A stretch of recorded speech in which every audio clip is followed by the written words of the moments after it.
নমস্কার বন্ধুরা, আপনাদের সবাইকে সীমা রান্নাঘরে স্বাগত। আজ আমি রান্না করব লাফার শাক। এই লাফার শাকটা না এই নর্থ বেঙ্গলেই হয়, জানেন তো। আর কোথাও হয় কিনা আমি জানি না, তবে আমি এই নর্থ বেঙ্গলেই দেখেছি, আর কোথাও দেখিনি। এই দেখুন, এইগুলো হলো লাফার শাক। তো এই শাকগুলোরই আজকে আমি একটা রেসিপি রান্না করব। এই রেসিপিটা রান্না করে আপনাদের দেখাবো। তো এই শাকগুলো কি করে রান্না করতে হয় সেটা আপনাদের দেখাবো। আপনারা আমার সঙ্গে থাকবেন, আমার ভিডিওটা সম্পূর্ণ দেখবেন। লাফার শাকগুলো আমরা এখন জমি থেকে তুলছি। এই যে দেখুন কি করে তুলতে হবে। এই যে শাকের যে গাছগুলো আছে, গাছের কিন্তু এই ডগটাকে ছিঁড়ে নিতে হবে, এই মাথাটাকে ছিঁড়ে নিতে হবে। তো এই শাকটাকে অনেকভাবেই রান্না করা যায়। আজকে আমি সম্পূর্ণ মানে মাছ ছাড়া পেঁয়াজ রসুন দিয়েই রান্না করব।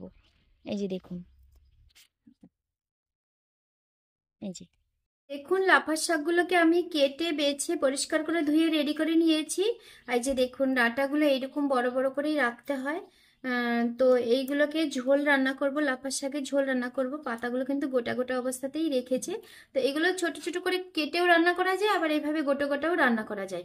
তো আজকে আমি গোটা গোটা ভাবেই রান্না করব। এখন রেসিপিটা রান্না করার জন্য আমি উনুনে একটা কড়াই বসিয়ে দিয়েছি। কড়াইটা গরম হয়ে গেছে। এখন আমি কড়াইতে তেল দিয়ে দেবো। এখানে আমি 4-5-6 চামচের মতো তেল দিয়েছি। তেলটা গরম হচ্ছে, এটা গরম হয়ে গেছে। তেলে আমি দিয়ে দেব রসুন।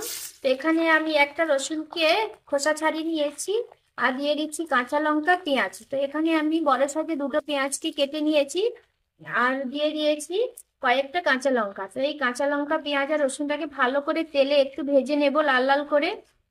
লঙ্কা, পেঁয়াজ, রসুনটা কিন্তু ভালো করে তেলে ভেজে নিয়েছি। এখন আমি দিয়ে দেব যে লাফার শাকগুলো কেটে রেখেছিলাম ধুয়ে, সেইগুলোকে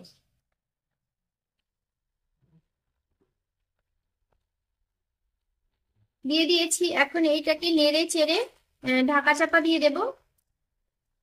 ঢাকা চাপা দেওয়ার আগে আমি দিয়ে দেব স্বাদ মতো নুন। তো এখানে আমি 1.5 চামচ নুন দিয়েছি, আর দিয়ে দেব পরিমাণ মতো হলুদ গুঁড়ো। এখানে আমি বড় চামচের 1/2 চামচের থেকে একটু বেশি হলুদের গুঁড়ো দিয়েছি। তো এখন নুন আর হলুদটাকে একটু শাকের সঙ্গে ভালো করে মিশিয়ে নেব। মেশানো হয়ে গেলে তারপরে আমি ঢাকা চাপা দিয়ে দেবো। নুন আর হলুদটাকে আমি শাকের সঙ্গে ভালো করে মিশিয়ে নিয়েছি। এখন আমি ঢাকা চাপা দিয়ে দিচ্ছি। 2-3 মিনিট পরে ঢাকাটা তুলে দিচ্ছি, আর দেখছি শাকটার কি অবস্থা হয়েছে। এই যে দেখুন কতটা জল ছেড়ে দিয়েছে, দেখুন অনেকটা জল বেরিয়ে গেছে এই শাক থেকে। তো এখন এই শাকটা কিন্তু একদম ভাজা ভাজা ভাব করে রান্না করবো না, একটু ঝোল ঝোল ভাব থাকবে। তো এই শাকটা খুব বেশি সেদ্ধ করার প্রয়োজন হয় না, এইটাকে একটু ঝোল ঝোল ভাবে রান্না করতে হয়। তো এই শাকটা নর্থ বেঙ্গলের মানুষেরা খুব ভালো খায়। তো আমরা প্রথমে খেতাম না, এখন শিখে গেছি। এখন এই শাকটা এইভাবে আমরা রান্না করে খাই।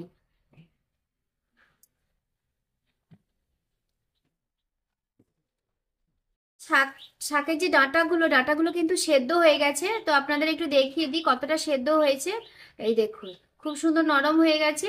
তো এই শাকটা কিন্তু খুব বেশি সেদ্ধ করতে হয় না, একটু সবুজ সবুজ ভাব থাকতেই নামিয়ে দিতে হয়। তো এখন এই শাকটার রেসিপিটা প্রায় রান্নার শেষের মুখে।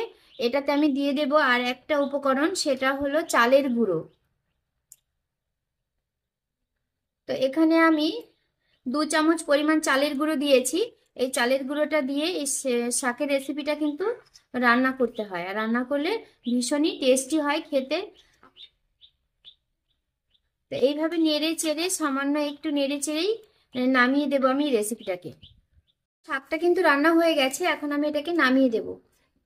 তো গ্যাসের ফ্লেমটা অফ করে দিচ্ছি। তো আমার এই রেসিপিটা আপনাদের কেমন লাগলো সেটা কমেন্ট করে জানাবেন। যদি ভালো লাগে তাহলে একটা লাইক করবেন, শেয়ার করবেন। যারা আমার চ্যানেলটা নতুন দেখছেন তারা অবশ্যই একটা সাবস্ক্রাইব করবেন, পাশে বেল আইকনটি ক্লিক করবেন।